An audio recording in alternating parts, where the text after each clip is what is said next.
El sol de Colorado comenzaba a filtrarse débilmente a través de las ventanas enrejadas de la prisión ADX Florence, cuando Joaquín El Chapo Guzmán fue despertado por el sonido familiar de las llaves del guardia Martínez.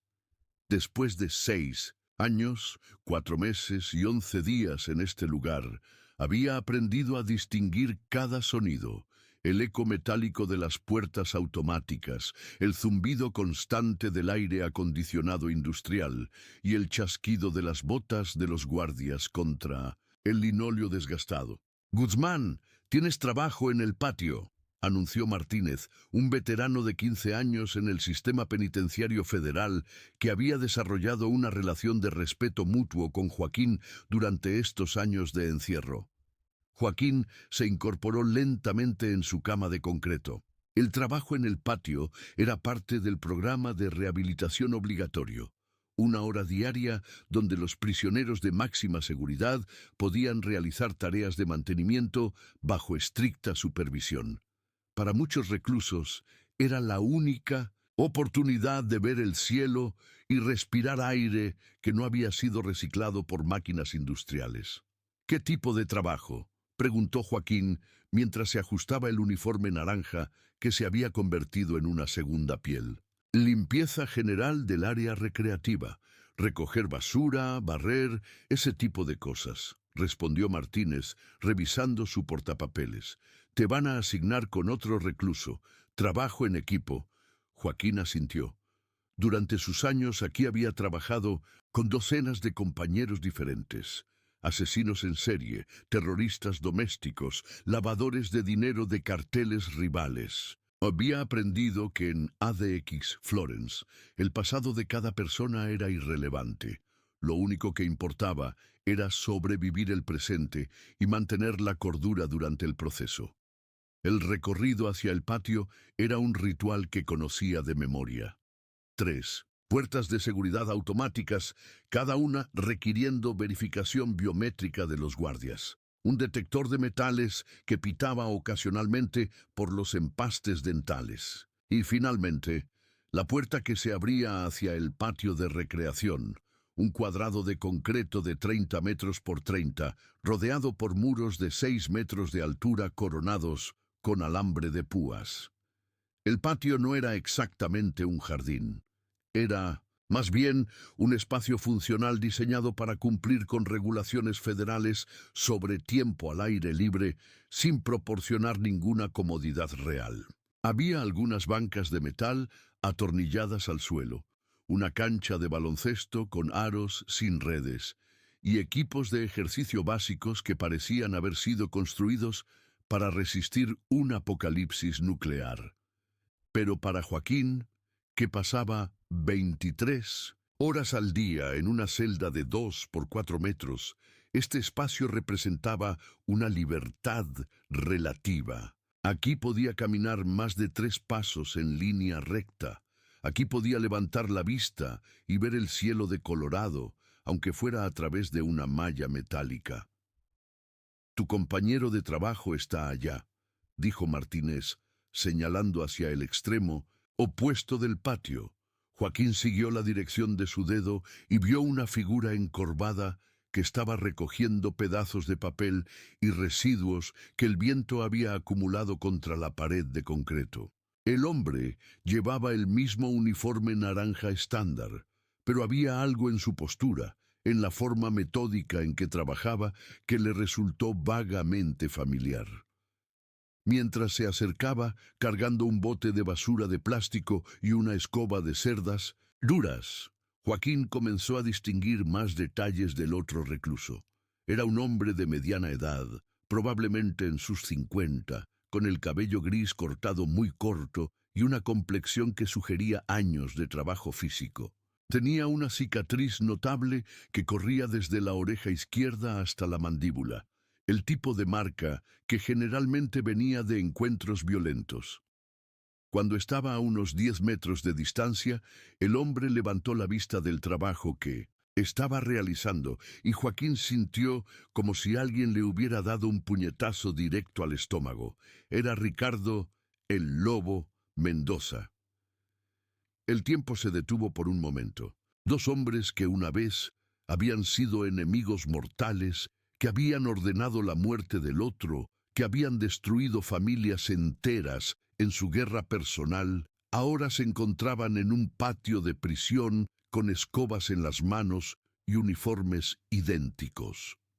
Ricardo también lo había reconocido. Sus ojos, una vez fríos y calculadores, ahora mostraban una mezcla compleja de sorpresa, cautela y algo que Joaquín no pudo identificar inmediatamente. No era miedo, aunque definitivamente había tensión. Era algo más profundo, más cansado. Joaquín, dijo Ricardo simplemente, su voz llevando un tono de resignación que no había estado ahí durante sus años como líder del cártel del Golfo. Ricardo, respondió Joaquín, igualmente simple. Ambos hombres se quedaron de pie, separados por 3 metros de concreto agrietado, evaluándose mutuamente. Era como ver fantasmas de una vida anterior, recuerdos de un mundo donde habían sido dioses de la violencia y ahora eran solo números en el sistema penitenciario federal estadounidense. Supongo que vamos a trabajar juntos, dijo Ricardo, levantando ligeramente la bolsa de basura que tenía en la mano. Supongo que sí, respondió Joaquín. No era exactamente una reconciliación, pero tampoco era una declaración de guerra. Era algo mucho más extraño, el reconocimiento mutuo de dos hombres que habían perdido todo lo que una vez habían valorado y ahora se encontraban reducidos a la tarea más básica y humilde imaginable. ¿Cuánto tiempo llevas aquí?, preguntó Joaquín mientras comenzaba a barrer una sección del patio cercana a donde Ricardo estaba trabajando. 3 años, 8 meses, respondió Ricardo sin dejar de recoger basura. ¿Y tú? 6 años, poco más de 4 meses. Ricardo asintió, como si estuviera procesando mentalmente la información. ¿Cómo lo manejas? La pregunta era más profunda de lo que parecía en la superficie. No estaba preguntando sobre las rutinas diarias o las reglas de la prisión. Estaba preguntando sobre algo mucho más fundamental. Cómo un hombre que una vez había controlado imperios se adapta a una celda de aislamiento. Un día a la vez, respondió Joaquín honestamente. ¿Y tú? Lo mismo, un día a la vez. Trabajaron en silencio durante los siguientes 20 minutos, cada uno enfocado en su área asignada del patio. Pero Joaquín no podía dejar de observar ocasionalmente a Ricardo, notando cosas que no había esperado ver.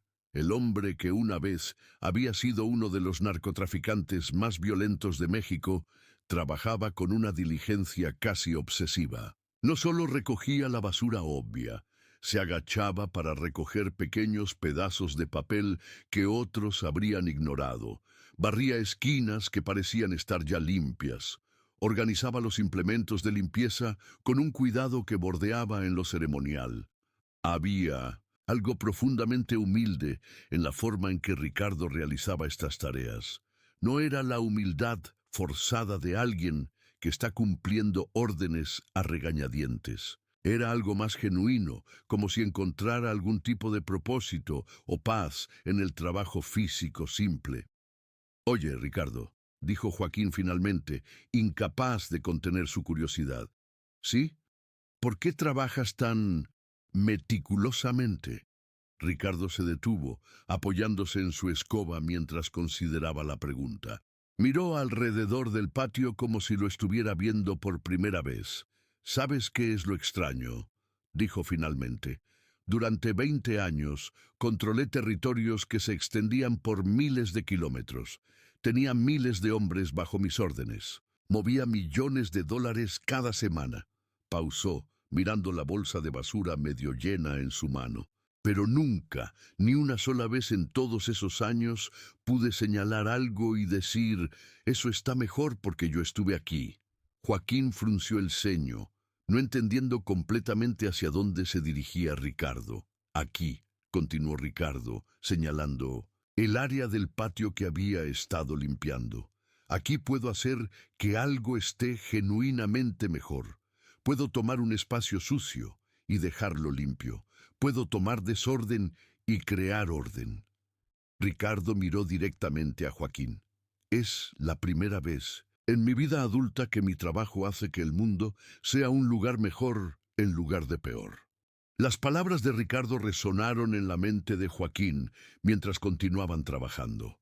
Había algo profundamente perturbador y al mismo tiempo liberador en esa perspectiva. La idea de que un hombre que había causado tanto caos pudiera encontrar propósito en crear orden, aunque fuera en el espacio más pequeño imaginable.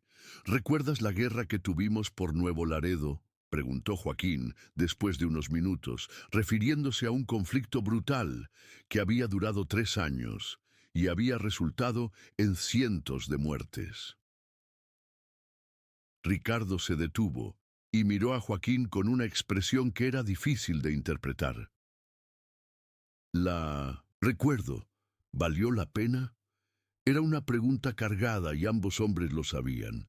Estaban hablando no solo de territorio o dinero, sino de las vidas que se habían perdido, las familias que se habían destruido, el terror que habían sembrado en comunidades enteras. Ricardo permaneció en silencio durante tanto tiempo que Joaquín pensó que no iba a responder. Finalmente se sentó en una de las bancas de metal y miró hacia el cielo enmayado. ¿Sabes cuántas personas murieron en esa guerra?, preguntó Ricardo. No con exactitud. 736, dijo Ricardo con una precisión que indicaba que había hecho ese cálculo muchas veces. 736 personas que tenían familias, que tenían sueños, que tenían futuro. Ricardo se cubrió el rostro con las manos. ¿Y por qué? Por el control de unas rutas que al final perdimos todos cuando nos capturaron, por dinero que se quedó en cuentas bancarias que nunca vamos a poder tocar, por respeto que se evaporó en el momento que nos pusieron las esposas. Joaquín se acercó y se sentó en la banca opuesta, estudiando el rostro de su antiguo enemigo. «¿Te arrepientes?» «Cada día», respondió Ricardo sin dudar. «Cada noche cuando cierro los ojos, veo caras. Caras de gente que murió por órdenes que yo di. Caras de niños que crecieron sin padres por culpa de mis decisiones». Joaquín sintió una conexión extraña con esas palabras. Él también era visitado por fantasmas en las noches. «¿Cómo vives con eso?» «Trabajando», dijo Ricardo, levantando de nuevo su escoba. «Trabajando para que este pequeño pedazo del mundo esté un poco mejor. Es lo único que puedo hacer ahora». Ricardo comenzó a barrer nuevamente, pero esta vez habló mientras trabajaba. «¿Sabes qué es lo que más me duele, Joaquín?» «¿Qué?» «Que éramos inteligentes.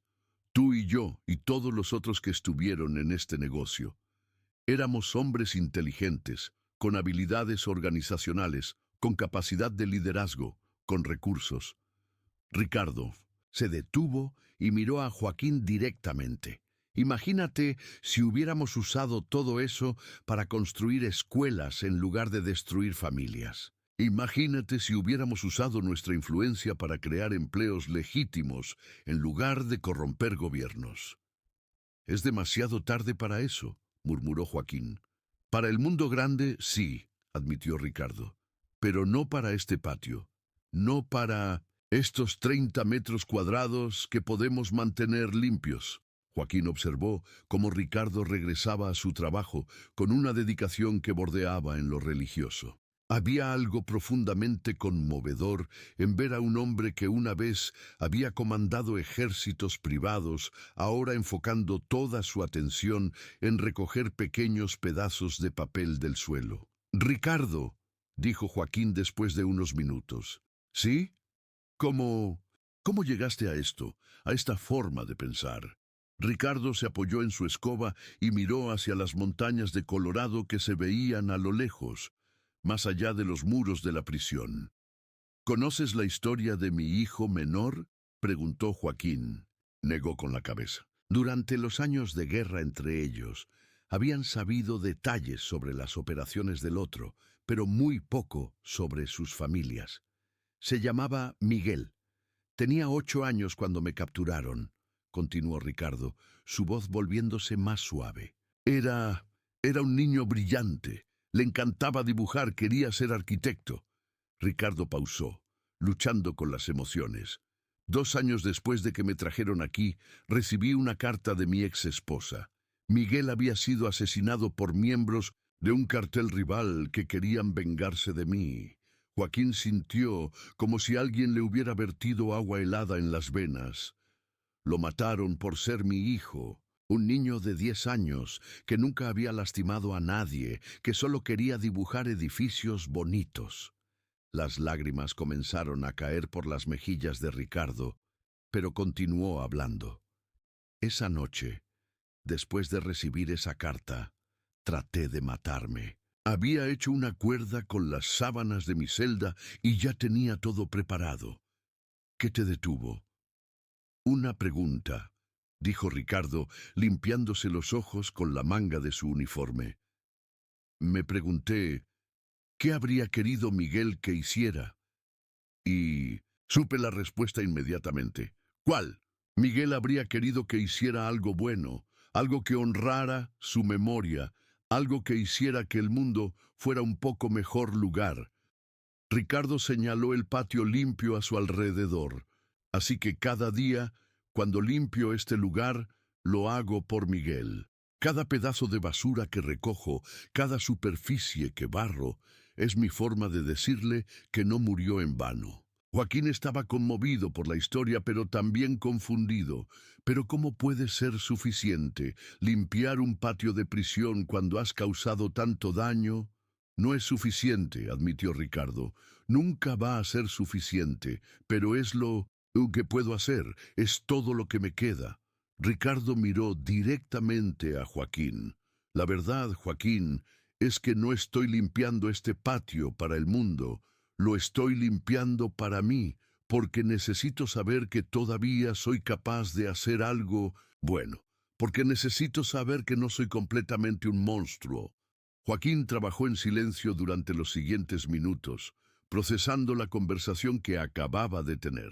Observaba ocasionalmente a Ricardo, notando la meticulosidad casi obsesiva con la que continuaba limpiando.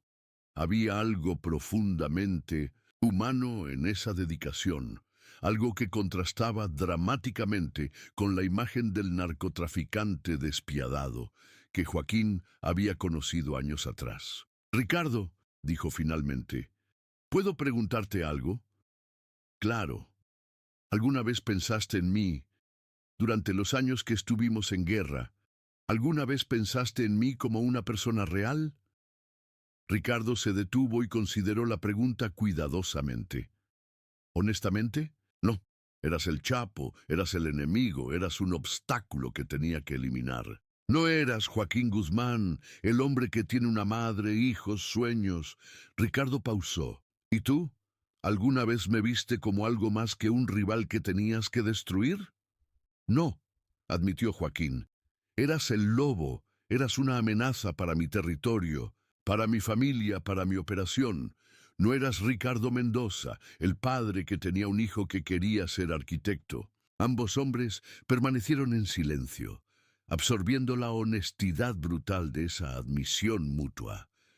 ¿Sabes qué es lo que más me molesta?, dijo Joaquín después de unos minutos. ¿Qué? Que probablemente nos habríamos llevado bien. En circunstancias diferentes, sin el negocio de por medio, probablemente habríamos sido amigos. Ricardo sonrió tristemente. Es posible. Los dos somos de pueblos rurales. Los dos empezamos desde abajo. Los dos tenemos familias que amamos. Los dos cometimos los mismos errores, añadió Joaquín. Los dos perdimos todo por las mismas razones estúpidas, concluyó Ricardo. Joaquín miró alrededor del patio, viendo realmente por primera vez lo limpio que se veía el área donde Ricardo había estado trabajando. Había una diferencia notable entre la sección que Ricardo había terminado y las áreas que aún necesitaban atención. ¿Puedo ayudarte?, preguntó Joaquín súbitamente. Ricardo lo miró con sorpresa. ¿Qué quieres decir? Quiero decir, si puedo ayudarte a limpiar, trabajar contigo en lugar de simplemente trabajar al mismo tiempo. ¿Por qué querrías hacer eso? Joaquín consideró la pregunta. ¿Por qué quería hacerlo? Era una buena pregunta, y la respuesta no era inmediatamente obvia. ¿Por qué? Dijo finalmente. Porque creo que tienes razón. Sobre encontrar propósito en hacer que las cosas estén mejor. Sobre honrar la memoria de las personas que perdimos. Joaquín se acercó más a Ricardo, y porque creo que si vamos a pasar los próximos años en este lugar, sería mejor hacerlo como seres humanos, en lugar de como enemigos muertos. Ricardo estudió el rostro de Joaquín, buscando signos de engaño o manipulación. Pero lo que vio fue algo que no había esperado. Sinceridad. ¿Estás seguro? Estoy seguro. Lo que sucedió a continuación fue algo que nadie en ADX Florence había visto antes, y algo que ninguno de los guardias que los observaban desde la torre de vigilancia habría predicho. Joaquín Guzmán, el narcotraficante más famoso del mundo, extendió su mano hacia Ricardo Mendoza, su antiguo enemigo mortal, en un gesto de paz. Ricardo miró la mano extendida durante varios segundos. En esa mano veía todo el dolor que habían causado el uno al otro, todas las vidas que se habían perdido en su guerra estúpida, todos los años de odio y violencia que los habían llevado a este momento. Pero también veía una oportunidad de elegir algo diferente, una oportunidad de encontrar redención en el lugar más inesperado. Ricardo extendió su propia mano y estrechó la de Joaquín. «Socios», dijo Ricardo simplemente. «Socios», respondió Joaquín. Durante las siguientes 2 horas, los dos hombres, que una vez habían ordenado la muerte del otro, trabajaron lado a lado, limpiando meticulosamente cada centímetro del patio de recreación. Hablaron poco, pero había una comprensión tácita entre ellos, una comunicación que venía de años de experiencias similares y arrepentimientos compartidos. Joaquín siguió el ejemplo de Ricardo, prestando atención a detalles que normalmente habría ignorado. Recogió pequeños pedazos de papel que el viento había empujado contra las esquinas. Barrió áreas que parecían estar ya limpias. Organizó los implementos de limpieza con un cuidado que bordeaba en lo ceremonial. Y por primera vez en años, sintió algo parecido a la satisfacción. No la satisfacción del poder o el control que había sentido durante sus años como narcotraficante, sino algo más simple y más profundo. La satisfacción de hacer que algo estuviera genuinamente mejor. ¿Sabes qué?, dijo Joaquín cuando estaban terminando. ¿Qué? Creo que entiendo lo que quisiste decir sobre hacer que el mundo sea un lugar mejor. Ricardo sonrió. La primera sonrisa genuina que Joaquín había visto en su rostro. Es un buen sentimiento, ¿verdad? Sí, admitió Joaquín, es un muy buen sentimiento.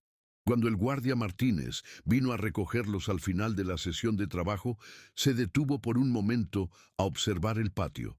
En sus 15 años trabajando en ADX Florence, había visto muchas cosas, pero nunca había visto el área recreativa tan completamente limpia. «Buen trabajo», dijo, aunque su expresión sugería que estaba un poco confundido por el nivel de dedicación que había observado.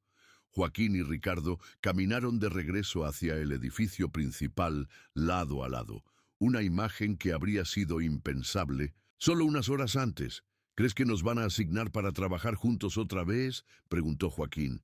«Espero que sí», respondió Ricardo. «Pero incluso si no, creo que algo cambió hoy». «¿Qué cambió?». Ricardo se detuvo antes de entrar al edificio y miró hacia atrás al patio que habían limpiado. «Creo que recordé quién era antes de convertirme en el lobo. Y creo que tú recordaste quién eras antes de convertirte en el Chapo». Joaquín siguió la mirada de Ricardo hacia el patio. Desde aquí podía ver todo el espacio que habían limpiado, y había algo profundamente satisfactorio en esa vista. ¿Crees que es posible?, preguntó Joaquín. ¿Ser esa persona otra vez? No lo sé, admitió Ricardo, pero creo que vale la pena intentarlo. Cuando regresaron a sus celdas respectivas esa tarde, ambos hombres llevaban consigo algo que no habían tenido en años, una sensación de propósito que no estaba basada en poder, dinero o control. Joaquín se sentó en su pequeña cama de concreto y miró por la ventana enrejada de su celda. Afuera, el sol de Colorado se estaba poniendo, pintando el cielo con tonos de naranja y rosa que le recordaron las puestas de sol de su infancia en Sinaloa. Por primera vez en décadas no se sintió como el Chapo. Se sintió como Joaquín Guzmán, un hombre que había cometido errores terribles, pero que todavía era capaz de hacer algo bueno. Esa noche escribió una carta a su hermana María Elena, contándole sobre su día de trabajo con Ricardo. Le contó sobre la conversación que habían tenido, sobre la historia del hijo de Ricardo y sobre la extraña sensación de paz que había encontrado en el trabajo físico simple. Querida María Elena, escribió, hoy aprendí algo que nunca pensé que aprendería. Aprendí que incluso aquí, incluso después de todo lo que he hecho, todavía puedo elegir ser mejor. Todavía puedo hacer que algo en este mundo esté un poco mejor. No sé si alguna vez podré redimirme por todo el daño que causé, pero creo que puedo empezar a tratar de honrar la memoria de las personas que perdimos por mis decisiones. Una esquina limpia a la vez, un día a la vez, un acto de bondad a la vez. Tu hermano Joaquín. Al día siguiente, cuando Martínez vino a buscar a Joaquín para el trabajo en el patio, llevaba una sonrisa pequeña. Parece que tienes un nuevo compañero de trabajo permanente, dijo. El supervisor quedó impresionado con el trabajo que hicieron. Ayer, Joaquín sintió algo que no había sentido en años, anticipación por algo positivo. En el patio, Ricardo ya estaba esperando, con los implementos de limpieza organizados meticulosamente en una fila perfecta. ¿Listo para otro día de hacer que el mundo sea un lugar mejor?, preguntó Ricardo con una sonrisa. Listo, respondió Joaquín. Y así, dos hombres que una vez habían sido enemigos mortales, que habían causado dolor y destrucción en una escala casi inimaginable, comenzaron el proceso lento y humilde de reconstruir sus almas, un pedazo de basura a la vez. Era la reacción que nadie había esperado. Ni los guardias, ni las autoridades de la prisión, ni los medios de comunicación que habían seguido sus carreras criminales durante décadas. Nadie había esperado que el Chapo y el Lobo encontraran redención en la tarea más simple y humilde del mundo, mantener limpio un pequeño pedazo del universo. Pero a veces, las transformaciones más profundas vienen de los lugares más inesperados. Y a veces, los actos más pequeños de bondad pueden cambiar el corazón de los hombres que el mundo había considerado irredentos. En los meses que siguieron, el patio de recreación de ADX Florence se convirtió en el espacio más limpio y organizado de toda la instalación. Otros prisioneros comenzaron a notar la diferencia, y algunos pidieron unirse al equipo de limpieza.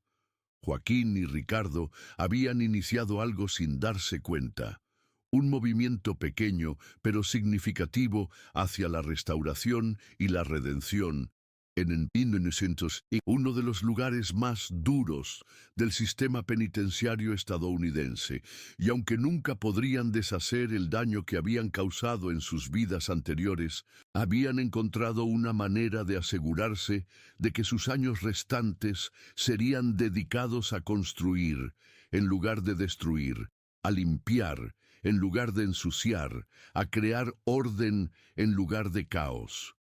Era lo que nadie había esperado, pero exactamente lo que ambos hombres necesitaban para encontrar paz en sus corazones rotos.